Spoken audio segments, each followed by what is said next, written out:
Buenos días a todos. Finalizamos ya con las sesiones de jueves enfermeros de este año. En primer lugar, quería dar las gracias a mi antecesora, a Eva, por organizar todas las que se han dado hasta el mes de junio. Y bueno, pues recordar un poco a todos aquellos que han puesto su granito de arena, ¿no? en informar, en compartir experiencias y formación en diferentes temas, como por ejemplo el papel de la enfermería en la violencia de género. Hablamos también del protocolo de duelo del hospital, hablamos de diálisis domiciliaria, hablamos de la UCAPI, de cómo disminuir ese dolor y ansiedad en la población pediátrica mediante medidas no farmacológicas. Quiero resaltar la importancia de los jueves enfermeros y de todo lo que aportan a la enfermería y en general pues, a nuestros pacientes. Y no podíamos terminar este año de mejor manera que con Carmen, que Carmen es una de las enfermeras con más trayectoria y más experiencia en el ámbito de la salud laboral, es una enfermera especialista y pues la invité porque hoy termina con nosotros su trayectoria laboral, no como enfermera porque siempre va a ser enfermera del trabajo, que es algo inherente a nosotros una vez que lo vivimos. Y bueno, pues creo que va a ser muy interesante porque va a hacer un repaso a su trayectoria profesional sobre brotes, epidemias, endemias y pandemias y creo que va a resultar muy enriquecedor para todos. Y sin más os dejo con ella que hoy es la persona importante. Muchas gracias. Bueno, buenos días a todos. Es mi última sesión después de 35 años. Aquí me despido. Quiero agradecer a la unidad docente el haberme dado esta oportunidad de poderme despedir de todos vosotros, especialmente de enfermería, que me siento identificada con ellos, aunque he sido la enfermera de empresa de todas las categorías profesionales, pero mi debilidad pues no lo puedo remediar, siempre ha sido enfermería, porque para eso soy enfermera. Yo os voy a hacer un resumen y recordar brotes, epidemias, pandemias de toda mi vida profesional. Porque por suerte o por desgracia en algún momento lo vais a vivir, seguramente. Sois muy jóvenes y os queda mucho camino. Y a lo largo de vuestra etapa y a lo largo de vuestra vida laboral os encontraréis en algún momento con estos brotes, epidemias o pandemias. En los últimos 50 años se experimenta un enorme control, incluso la eliminación de muchas enfermedades infecciosas. Tenemos el caso de la viruela, que justamente el 8/5 del año 80 se erradicó. Sí que existen reservas estratégicas. De hecho, habréis oído muchas veces lo de la guerra biológica. Es una reserva estratégica, como una amenaza. La polio, en el 2018, aunque parece que la hemos erradicado, pues todavía tuvimos 33 casos. Tenemos dos zonas endémicas, que es Afganistán y Pakistán. La difteria, entre el 2011 y el 2017, también tuvimos aproximadamente entre 5.000 y 6.000 casos. Y de sarampión, también seguimos teniendo sarampión. En el año 2018, 129.000 casos y en el año 2019, 364.000. Parece que tenemos a toda la población vacunada, o que lo habíamos erradicado con la vacunación, pero no es verdad. En España, en el 2019, tuvimos un pequeño brote en el mes de junio. La parotiditis seguimos teniendo también casos, la rubeola, el tétanos, la media en España por año suele ser entre 10 casos, aunque la cobertura de vacunación es alta, y de tosferina, fijaros la cifra, de 20 a 40 millones anuales declaradas. Todas ellas son enfermedades de declaración obligatoria, lo que llamamos E2, y se declararon 20 a 40 millones. Quiero hacer e insistir en la hepatitis B y hepatitis C, que llevamos los últimos años como olvidadas o como que ya las hemos superado de cuando existió la pandemia. 325 millones de personas padecen infección crónica. El padecer infección crónica quiere decir que transmiten la enfermedad, que son portadores y además contagian.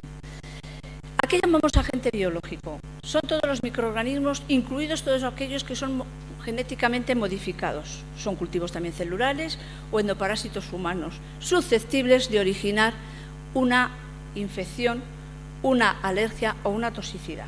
Incluyen virus, bacterias, hongos y parásitos. Quiero que conozcáis y establezcáis la diferencia, que son con los que más nos vamos a enfrentar, con virus y bacterias. Los virus son acelulares, las bacterias son unicelulares. El virus es mucho más pequeño que una bacteria, nunca son beneficiosos. La bacteria sí, algunas son beneficiosas para el organismo. El virus necesita otras estructuras celulares para vivir, siempre. La bacteria no, tiene capacidad de reproducción totalmente independiente. Los virus mutan, lo sabéis todos, lo hemos visto con el COVID. Mutan para adaptarse al huésped. La bacteria sobrevive siempre a altas temperaturas y en periodos largos fuera de los organismos. El tratamiento del virus siempre es con antivirales. Los tratamientos de bacterias son con antibiótico. Para el virus tenemos prevención de vacunas y si no las inventamos. El COVID la hicimos en muy poquito tiempo, luego veremos. En las bacterias, en algunos casos, hay vacunas, pero no siempre. El virus origina una infección sistémica a nivel generalizado y la bacteria una infección localizada. Bien, esa infección localizada a veces puede pasar a ser una septicemia, pero generalmente son infecciones localizadas. Los virus o todas estas patologías la podemos clasificar todos los biológicos en 4 grupos. El grupo 1, poco peligroso, es poco probable que cause enfermedad en todos los trabajadores, en nosotros, y tampoco se propaga al colectivo. Existe además tratamientos y existen profilaxis para este grupo de biológicos, de bacterias y virus. En el grupo 2 puede causar enfermedad ya en el trabajador, pero el riesgo de propagación colectiva es muy poco probable y también existen tratamientos y existen profilaxis. En el grupo 3 puede provocar enfermedad ya grave en el trabajador. Hay riesgo ya de que ese trabajador propague a la colectividad, al colectivo, y hay profilaxis y tratamientos. Y en el grupo 4 el riesgo de contagio es grave, la propagación a los trabajadores es seria y el riesgo de contagio es muy elevado. No existe para ellos, ni para este grupo importante, ni tratamientos, ni profilaxis. ¿De acuerdo? Bien, es verdad que en el grupo 4 hemos tenido muchísimos de los que vamos a ver ahora posterior a lo largo de la sesión, y en algún momento, cuando ya hemos dado con la vacuna, o con la profilaxis o con el tratamiento, han pasado a ser ya a un nivel 3. ¿Qué tenemos que entender por brote epidémico? Es la aparición repentina de una enfermedad infecciosa en un lugar específico y en un momento determinado. La epidemia es una enfermedad que se propaga muy rápidamente y activamente, aumentando el número de casos significativamente, pero siempre se mantiene en una área geográfica específica o en una sola región. La endemia es la enfermedad que aparece a través del tiempo en un área o región determinada y en un grupo determinado de personas o de población. Y la pandemia, que es con lo que más estamos ahora mismo familiarizados, que es lo que más reciente hemos tenido, es una enfermedad que se propaga a nivel general, por todos los países, por todos los continentes y afectando a gran número de personas. Todo ello, tanto en un brote, en una pandemia, epidemia o pandemia, tenemos que tener siempre los sanitarios muy en cuenta si hay tratamiento para ello y qué aislamiento marcar. Es importantísimo. Una vez que marcamos ese aislamiento, tenemos que ver qué EPIs o la forma de cómo se transmite esos virus, esas bacterias, y qué EPIs tenemos que utilizar para minimizar el riesgo. Las precauciones universales siempre y el lavado de manos siempre. Ver también qué población tenemos más susceptible y a qué población tengo que vacunar. A veces no se vacuna masivamente a toda la población. tengo que ver cuáles son más susceptibles según el virus o la bacteria, y también las profilaxis posexposición. Está considerado como enfermedad profesional para todos los trabajadores sanitarios, según el Real Decreto del 664/97 del 12 de mayo. Cuando existen vacunas, el empresario deberá ofertar esa vacunación a todos los trabajadores que estén en riesgo y en exposición a ese virus, bacterias o biológico. Y dicho esta introducción, voy a pasar a hacer un poco de historia profesional de cómo yo he vivido distintos brotes, distintas pandemias o distintas endemias. El VIH fue el primero que yo me enfrenté. Era estudiante todavía y me sonaba a chino cuando hablaban de ello. Como estudiante, pues decía, ¿qué es esto? Nadie sabía lo que pasaba. Corría junio del 81, cuando comenzó en Estados Unidos. En España, el primer caso fue en octubre de ese año, en el 1981. A nivel mundial surgió miedo, impotencia y discriminación. Sobre todo, discriminación, porque eran pacientes que incluso los sanitarios también teníamos nuestro cierto reparo y discriminación hacia ellos, por el miedo. Mucho más miedo incluso, yo recuerdo, que ahora con el COVID. En el 90 comencé a dar formación e información en este hospital sobre el VIH. Se hacía en grupos reducidos por servicios y he subrayado los guantes como equipo, como EPIs de protección, porque no estábamos, ahora estáis concienciados con los guantes y para todos nos ponemos los guantes, pero en los años 90 no utilizábamos los guantes ni siquiera el 5% de los sanitarios. Teníamos dos tipos de guantes, los de látex, estériles y sin esterilizar, y los de plástico. Los de plástico no protegían para nada, no era un EPI y no teníamos otro tipo de guante. Mi formación ahí consistió sobre todo en insistir en la utilización de los guantes. Costó muchísimo, mucho más que la mascarilla con el COVID, hasta que la gente se mentalizó de utilización de los guantes. El pico en España fue en el año 94, con 7.511 casos nuevos. En el 96 es cuando aparecieron los primeros antirretrovirales, con lo cual aquí ya pasó de un nivel 3, lo que os he explicado antes, de un nivel 4 a un nivel 3, al tener ya antirretrovirales. En el 17, con estos antirretrovirales y con la nueva generación también de antirretrovirales, el número de muertes disminuyó por debajo de 1 millón al año, una cifra altísima.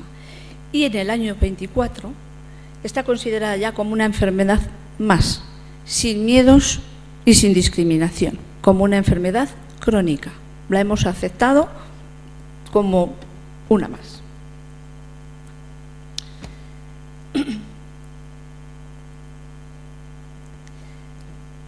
La hepatitis B fue otro de las pandemias que ya viví como profesional. Yo tengo bastante cariño hacia la hepatitis B porque, bueno, pues cuando se ha atendido un accidente biológico es algo de los que os hacemos seguimiento, y yo comencé mi vida laboral en la vacunación con la vacuna de la hepatitis B. La transmisión fue un misterio. No sabemos, porque tampoco se podía demostrar, pero nos remontamos a la prehistoria, no digo, pero muy antiquísima es la transmisión. Ya en el 1940, Baz-Cayun sospechó que se podía transmitir por sangre. En el 1950 se descubre el antígeno superficie. Este antígeno nos indica si el paciente padece hepatitis B o es portador, de hepatitis B. Hasta el 65 no se descubre el antígeno HBsAg. Este antígeno nos indica que además de haber pasado una hepatitis B, puede haberse quedado portador crónico. No es igual una hepatitis B pasada y no quedarse portador crónico, que no contagiaría, a si este antígeno es positivo. El paciente contagia. En el 72 se comienzan a analizar las primeras donaciones de sangre. Cuidado, tenemos ahí un periodo hasta el 72 que muchas transfusiones podían estar y estaban contaminadas o contagiadas de hepatitis B o C. En el 75 comenzaron los primeros ensayos de vacuna. Pasó muchísimo tiempo, hasta que comenzaron los primeros ensayos. Y entre el 80 y el 81 aparece la primera vacuna realizada con subunidades de virus obtenidos de plasmas sanguíneos de pacientes con la infección, lo que llamamos virus vivos. Era solamente una dosis, nada más. En el 1986 aparece la que conocemos todos hoy en día. Se fabrica de ADN recombinante con sus unidades de virus obtenidas de la levadura y modificadas genéticamente. Entre los años 89 y 90 comienza la vacunación en España. No se vacunó a toda la población, es lo que decía anteriormente. Se coge una población que fueron los sanitarios y se indica no todos los sanitarios, sino personal que trabajaba en laboratorio, personal de urgencias y personal de UBI. Se comenzó a vacunar con ese personal.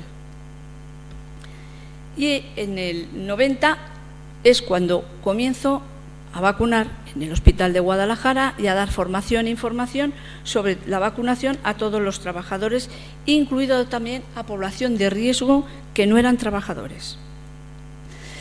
Tengo que hablar de la Fendris porque es una nueva vacuna de hace poquito tiempo, de hepatitis B, que se ha indicado hace poco y está solamente indicada en los pacientes de hemodiálisis, pacientes que van a ser hemodializados o pacientes que están en lista para trasplante.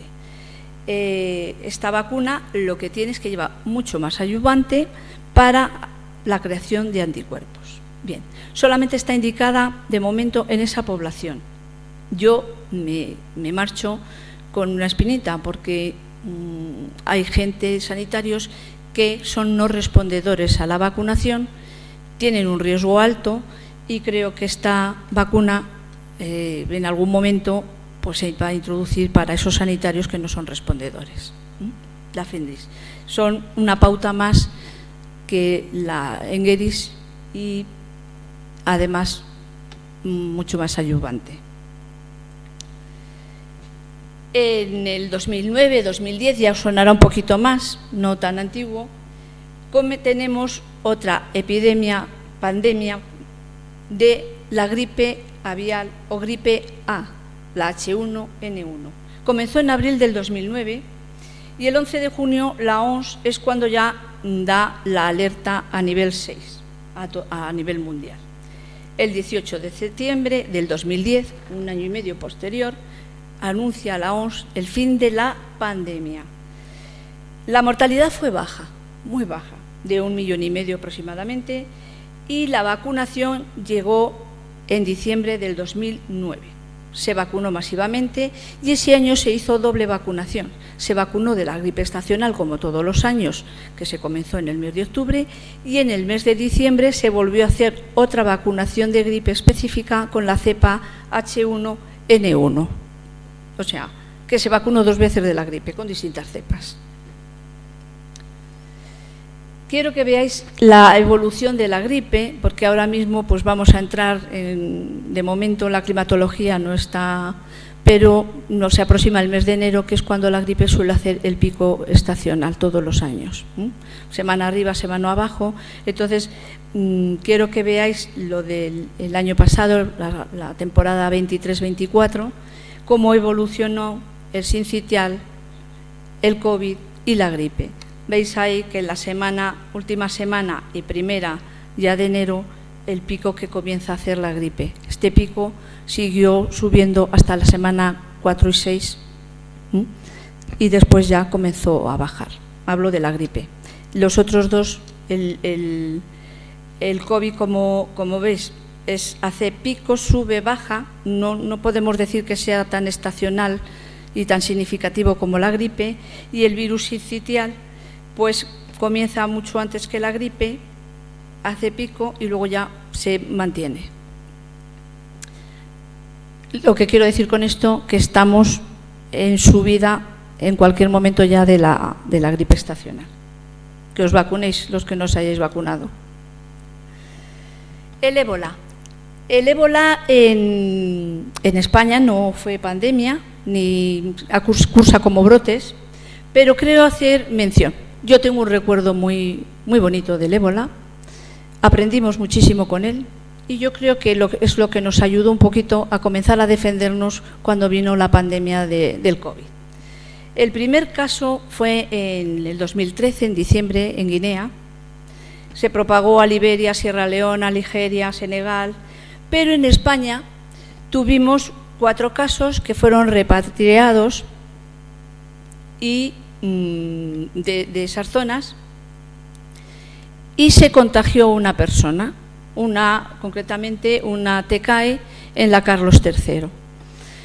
A partir de ese momento, pues España se puso en alerta, todos los hospitales, y nos formaron sobre el ébola, porque ya había saltado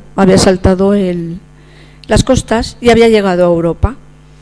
Hubo también casos de repatriación en distintos puntos de Europa. La mortalidad fue de un 50%, el periodo de incubación es de 2 a 21 días. La enfermedad comienza bruscamente, con fiebre, dolores musculares, debilidad, dolor de garganta, odinofagia. Esto puede evolucionar a vómitos y en algunos casos la hemorragia internas o externas ya cuando son estados muy avanzados. La evolución fatal es el fallo multiorgánico. Hemos dicho que produce una mortalidad de un 50%. Cuando los casos se recuperan, la inmunidad es aproximadamente sobre 10 años de anticuerpos y el paciente mejora entre el 6º día y 11º día. Bien, esta auxiliar que se contagió evolucionó favorablemente. Evolucionó favorablemente. El perro no. Anecdótico, pero el perro se contagió también de ella y el perro murió. Es que fue muy sonado el perro. Es por contacto directo con sangre, heces, vómitos, orina, saliva, semen, leche materna y, sobre todo, lo que traía de cabeza en el contagio eran las ceremonias funerarias y de estos países, pues porque bueno, pues con el cadáver pues le tocan, le besan, pasaba por allí toda la tribu y el contagio era pues tribus completas. No se transmite por vías respiratorias, solamente la transmisión aérea es cuando hacemos técnicas que generen aerosoles, con lo cual en aquel momento pues se prohibieron totalmente las técnicas que generaran aerosoles. Los pacientes asintomáticos no transmiten la enfermedad y los pacientes son contagiosos mientras esté presente el virus en la sangre y en las secreciones. Es muy importante saber que la leche materna y en el semen puede permanecer hasta 3 meses. Fue muy trabajoso, se hizo un equipo de trabajo, en Guadalajara tuvimos un caso sospechoso y temblábamos todos, luego no se confirmó por microbiología que no era, y se formó un equipo de trabajo donde se desarrolló un plan de contingencia que nos ha servido bastante de cara a comenzar a caminar con el COVID. Lo formaba medicina preventiva, microbiología, urgencias, medicina interna, atención primaria, los técnicos de medio ambiente y el servicio de prevención de riesgos laborales a que he pertenecido hasta fecha de hoy. Dirección médica, dirección de enfermería y dirección de gestión. Se elaboró un plan de contingencia y creo que como experiencia del COVID, que hemos tenido tanta angustia con el traje, no tiene nada que ver con la que vivimos cuando el ébola. Fijaros, os lo voy a explicar, el traje que tuvimos que entrenar a todo el personal del hospital día tras día durante un año para el manejo del traje del ébola o de cualquier virus que esté en nivel 4. El ébola estaba entonces en el nivel 4 y en algún momento podéis enfrentaros a un virus que esté en nivel 4. Primero se ponían un par de calzas, después un mono impermeable, que lo habéis visto todos. Con el COVID yo creo que ya os se han dado a conocer, pero el mono no es de ahora, el mono ya apareció con el VIH, me remonto al comienzo. Una vez puesto el mono, se colocaba solo hasta la cintura. Posteriormente se colocaba un segundo par de calzas por encima de ese mono o unas botas de agua. Después nos colocábamos un primer par de guantes de nitrilo. Ojo, de nitrilo. Una vez colocados los guantes, subíamos el mono, pero no cerrábamos la cremallera hasta que no colocásemos la mascarilla, FP2, FP3, después las gafas, y una vez colocadas las gafas poníamos la capucha. Después de colocar la capucha es cuando ya subíamos la cremallera y cerrábamos la pestaña que veis aquí en el mono. No os podéis imaginar lo que se sudaba. Nada de comparación con el traje, con el nivel que hemos llevado con el COVID. Y después se pone un segundo par de guantes de nitrilo, pero que son largos, hasta el codo. Este era el resultado. Ahí tenéis a dos compañeras. Bueno, el problema no era ponerlo. Este es el circuito que se diseñó, donde luego el problema era luego quitarlo, para que no se contagiasen al quitar el traje, que es donde la TKE se contagió. Había que fumigarlo con lejía. ¿Veis un macuto ahí al fondo? Como igual que cuando se fumigan las arizónicas. Se fumigaba y se irrigaba el traje de arriba abajo. Lo irrigábamos a estos compañeros. Y luego se iba, igual que os he explicado el orden de poner, había un orden para quitar, con muchísimo cuidado, para que no salpicase. Y según se iban quitando las piezas, se iba volviendo a irrigar otra vez el traje. Y el compañero se tenía que ir, según se quitaba las piezas, lavando las manos con hipoclorito sódico, constantemente, hasta que se quitaba la última calza. Estoy hablando de un nivel 4, de virus y bacterias en nivel 4. Os deseo que algún día no lo tengáis que utilizar. En el 2019, como os he dicho, hubo un brote de sarampión. Este brote afectó a Madrid, Cataluña y, cómo no, a Castilla-La Mancha. Os pasa desapercibido, pero los servicios de prevención seguimos haciendo estudios de contactos. Los estudios de contactos no se han inventado ni se han aprendido con el COVID.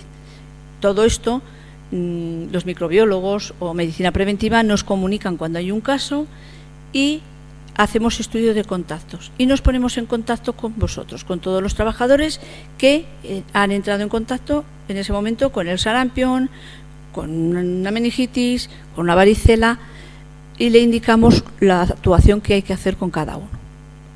Es individualizada. Unos estáis vacunados, otros estáis inmunes, otros no sabemos nada de vosotros. Es individualizado. Os llamamos siempre por teléfono, o os llamarán a partir de ahora. Es una enfermedad vírica muy, muy contagiosa. Si en algún momento hubiese una pandemia de sarampión, también sería difícil de salir, porque es muy contagiosa. El reservorio es humano y el mecanismo de transmisión es a través de gotitas suspendidas en el aire, por contacto directo también con secreciones nasales y faríngeas. Los periodos de incubación van de 7 a 18 días desde la exposición y el periodo de transmisión, que es lo que nos interesa a nosotros de cara a los estudios de contacto, es 4 días antes del comienzo de la erupción hasta 4 días después de desaparecer la erupción. Puede producir grandes epidemias, incluso puede parecer también pandemias, y causan muchas muertes. Tiene muchísimas complicaciones: ceguera, encefalitis, diarreas graves, infecciones de oídos y también infecciones de vías respiratorias, todas ellas graves. Los casos graves se dan muy frecuentemente en menores de 5 años, en embarazadas e inmunodeprimidos. Es por lo que decía que siempre tenemos en cuenta las poblaciones que son más susceptibles. El objetivo de la OMS se marcó que en el año 2020 lograr la eliminación o erradicarlo en 5 regiones de la OMS. Difícil de conseguir, porque con una primera dosis tenemos una cobertura a nivel mundial solamente de un 86%, no estamos al 100%, y son 2 dosis. En la segunda dosis solamente tenemos un 69% vacunados, con lo cual la enfermedad no está erradicada. De vez en cuando nos hace por ahí pequeños brotes. El meningococo también lo hemos vivido. Son brotes pequeños, poquitos casos. A lo mejor seguramente alguno os ha ocurrido, que habéis tenido alguno en el colegio. Puede ocurrir en el colegio o institutos, en una clase concreta, y pues puede causar como meningitis o puede causar, que es mucho más grave, como sepsis. El periodo de incubación es de 3 a 4 días, con un rango de 2 a 10. La letalidad es de un 10% y es mucho mayor cuando es sepsis. En España la letalidad es de un 13,07. Es la única causa de meningitis bacteriana que puede causar epidemias. El hombre es el único portador y el 10% de la población y un 35% de los adolescentes sois portadores asintomáticos, lo que llamamos portadores sanos. La transmisión es vías respiratorias y la mayor incidencia se da en niños menores de 5 años. Suele tener sus periodos entre el mes de enero y el mes de marzo. Son casos sueltos, pero casi todos los años tenemos algún estudio de contactos de meningitis. Hay profilaxis posexposición. En una primera elección es la rinfa, 600 miligramos cada 12 horas durante 2 días. Y como alternativa tenemos la ceftriaxona y el ciprofloxacino. Quiero hacer aquí una pequeña incidencia. Cuando hay algún caso que llega a urgencias de meningitis, puede ser vírica o puede ser bacteriana. La gente se alarma y enseguida toma la profilaxis sin que dar tiempo al servicio de prevención que haya hecho el estudio de contactos. Y toman cipro, pues a veces no es necesario ni tomarla, porque a veces no es bacteriana, a veces es vírica, la mayoría de las veces. Entonces, bueno, pues deciros que el servicio de prevención os lo comunicará en ipso facto, porque microbiología, estas patologías, cuando crece, están en interrelación y llaman inmediatamente para que nos dé tiempo al servicio de prevención a poner la profilaxis. Entonces, a veces se toma la profilaxis sin ser necesaria, porque en los estudios de contacto cada uno sois individualizados. No todos los casos tienen exposición. No está indicada la vacunación en adultos tras un contacto profesional, solamente la profilaxis, ¿vale? En cuanto al... Y por fin, pues la pandemia de coronavirus, que la hemos vivido todos. Deciros que comenzó en el 2019, para ahora, en estas fechas, el 31 del 12 del 19, fue cuando ya China comenzó a informar sobre un agrupamiento de 27 casos de neumonía de etiología desconocida, pero no tenía muy claro qué estaba pasando ahí.